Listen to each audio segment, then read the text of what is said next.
Buenas a todos y a todas. Vamos a ser un poquito telegráfico y esquemático por el tiempo que nos apremia.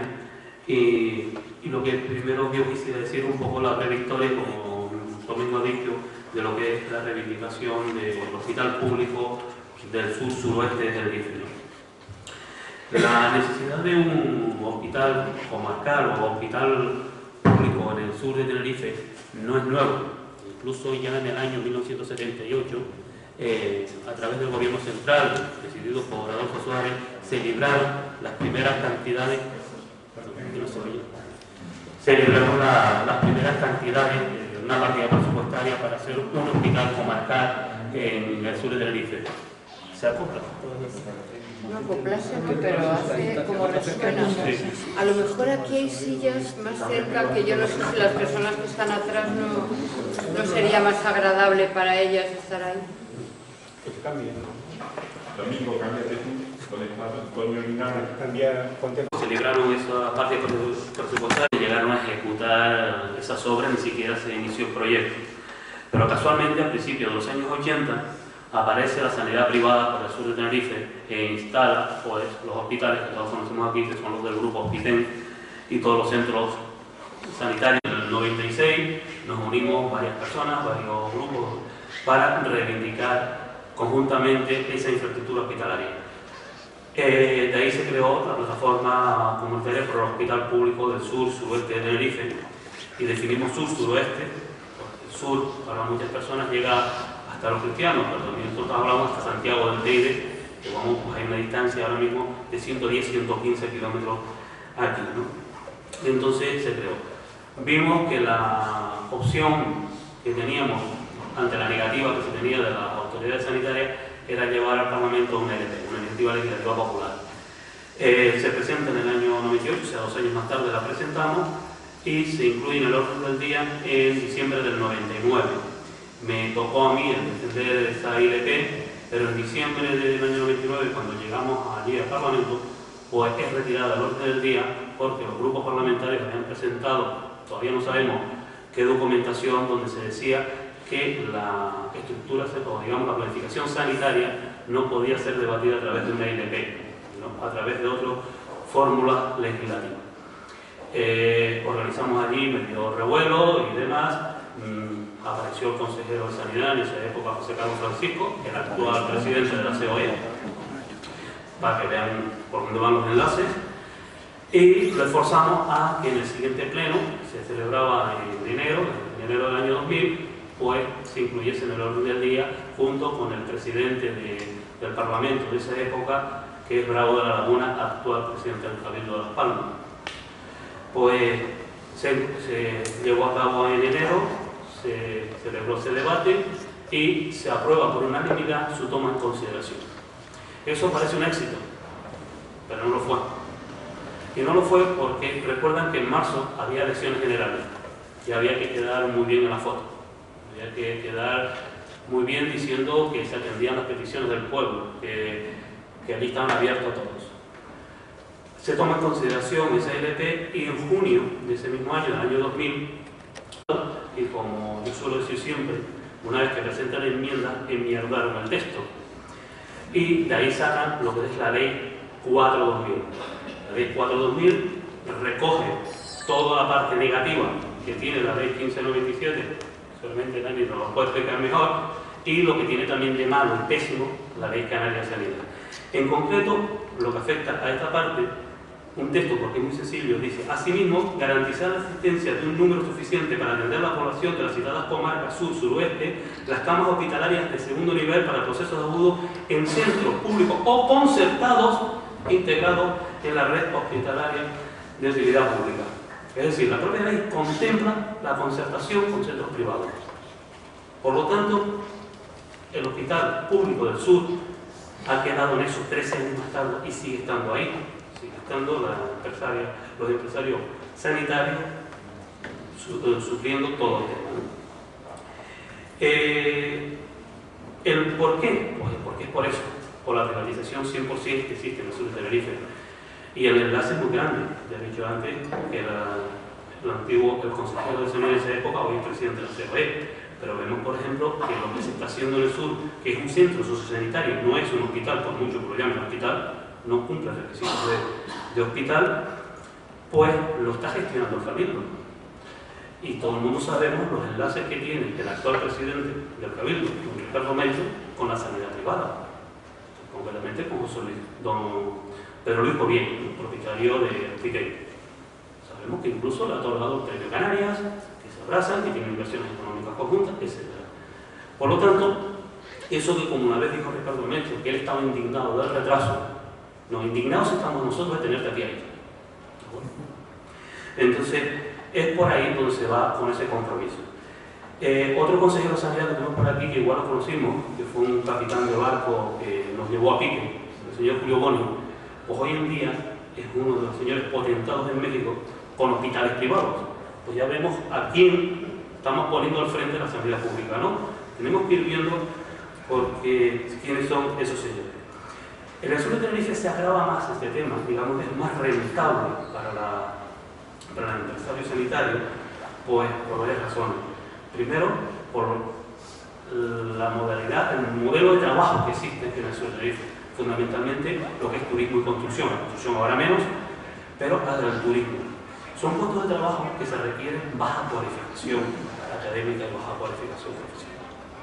Por lo cual son personas de poca capacidad crítica. Y al tiempo, son trabajos que tienen un alto índice de accidente laboral y de enfermedades profesionales, que son las que son altamente rentables para la sanidad privada.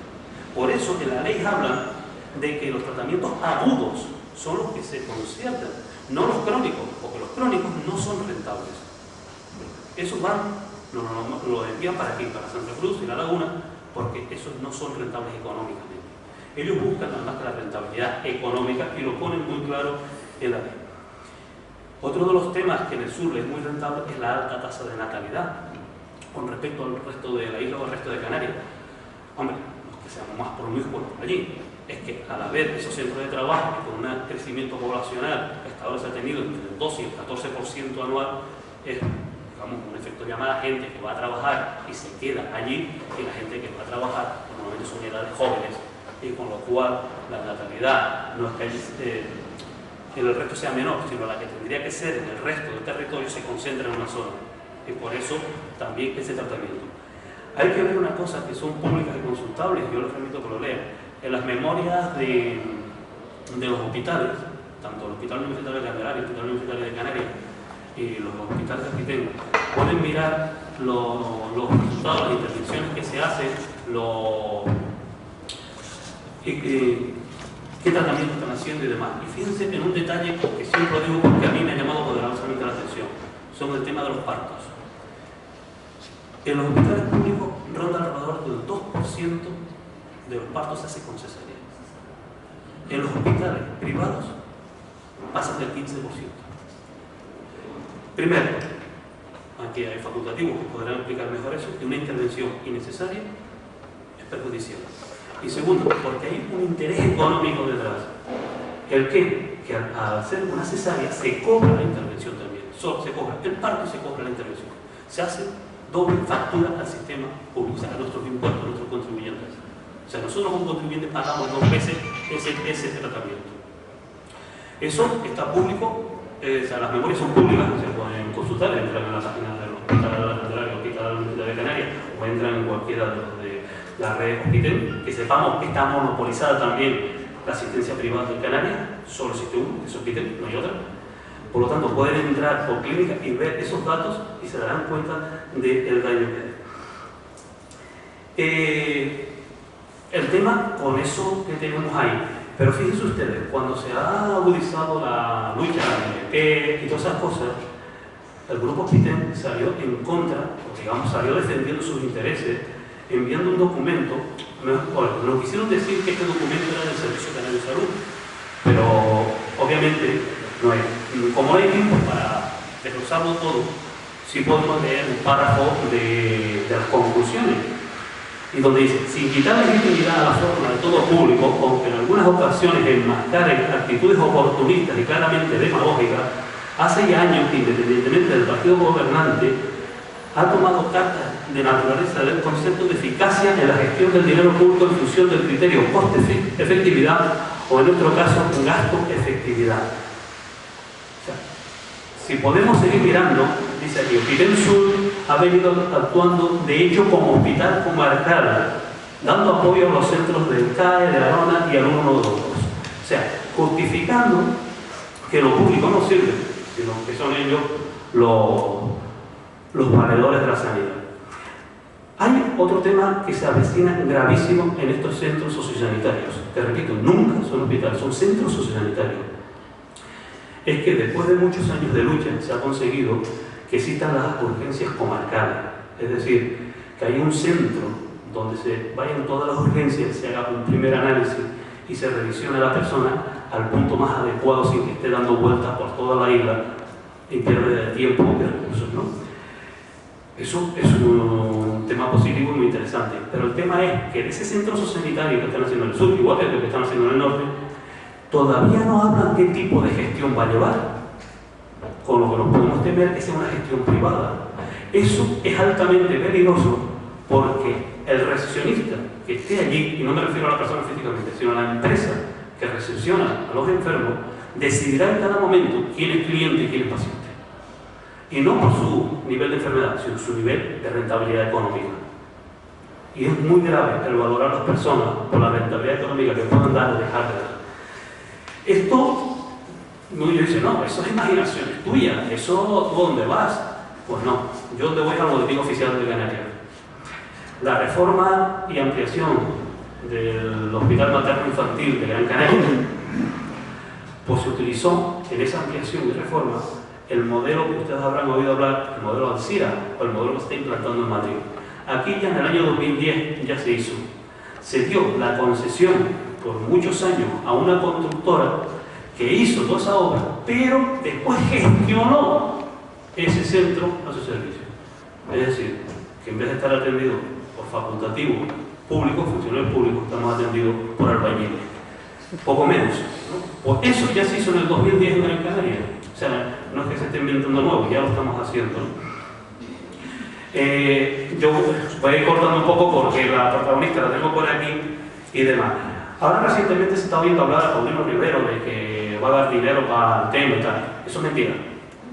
Eso es mentira y les explico el porqué. En abril del año pasado, las obras se paralizaron, lo que están haciendo allí, porque había una deuda de 5,5 millones de euros.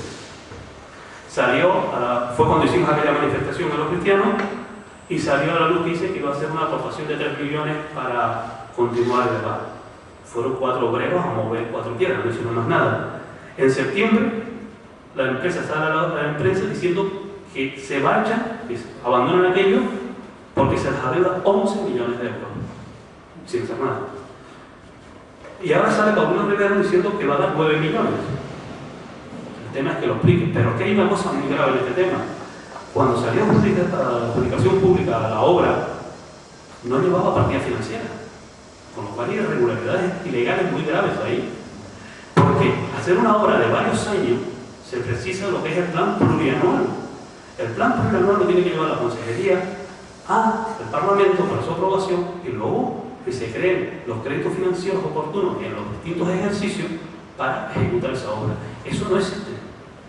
Y eso no lo digo yo, eso fue una vez un debate que hubieron varios políticos que desembarcaron abajo en el sur y les planteé esta cuestión y me dijeron que sí, que no existía el plan plurianual. Entonces es ilegal la obra. Ya por ahí podemos empezar con ese tema. Y luego vemos que por ahí también salta algún salvapatrias, hablando ahora como el puño en alto y no sé qué. No sé si lo reconocen, se llama Román Rodríguez. Este hombre fue director del Servicio Canario de Salud y fue presidente del gobierno de Canarias. En su etapa y en uno de esos desembarcos que hizo en el sur, dijo que no se justificaba el hospital en el sur. Lo digo para que no se llamen engaños algunos años después, que lo que está pasando. Y para concluir mi intervención, por razones de tiempo, porque si no aquí podríamos hablar de mucho más, tengamos una cosa clara. Cuando se reivindica un hospital o una infraestructura sanitaria pública, siempre pública, es titularidad, gestión pública, tiene que conllevar consigo otra serie de cuestiones, es una serie de cuestiones sociales, de cuestiones laborales.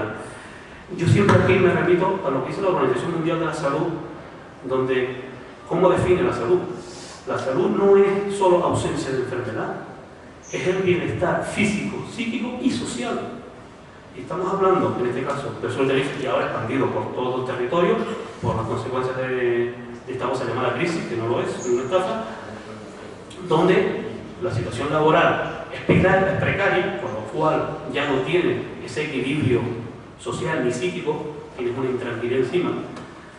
Y a eso es lo que tenemos que ir, a una sociedad saludable, más que tener, ojalá no exista un hospital porque no hiciesen falta, pero desgraciadamente hacen falta, ¿no? Pero tenemos que dar un pasito más, o un paso muy grande más, y luchar por tener eso, una salud pública. La salud pública empieza por tener una estabilidad y un equilibrio social en todos sus aspectos. Yo, sin más, yo ya deseo la palabra a la protagonista de esta noche, y espero no haberme entendido mucho, no haberlo mucho tiempo.